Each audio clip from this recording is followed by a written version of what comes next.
نحمده ونصلي على رسوله الكريم اما بعد فاعوذ باللہ من الشیطان الرجیم بسم اللہ الرحمن الرحیم۔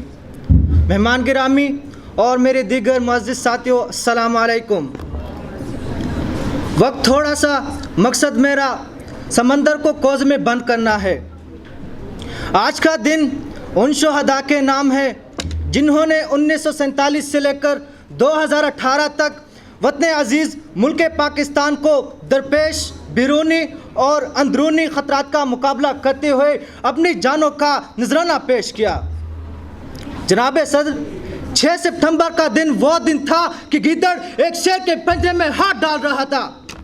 جناب صدر، 6 ستمبر کا دن وہ دن تھا کہ ہمارا دشمن بھارت پاکستان کی سرزمین پر حملہ کرنے کی ایک ناکام کوشش کی تھی۔ جناب صدر، ہمارا دشمن یہ نہیں جانتا تھا کہ اس سرزمین کے لیے ہزاروں بچے یتیم کر دیے گئے ہیں، اس سرزمین کے لیے ہزاروں عورتیں بیوہ بن گئی ہیں، اور اس سرزمین کے لیے، اس زمین کی دھرتی کی حفاظت کے لیے ہمارے جانے ساروں کا لہو بولتا ہے۔ جناب صدر، محب وطن کی بہادری کی مثال تو میجر عزیز بھٹی نے قائم کی کہ خود تو سینے پہ گولی کھائی لیکن دشمن کو وطنی عزیز کی ہوا بھی نہ چھونے دی۔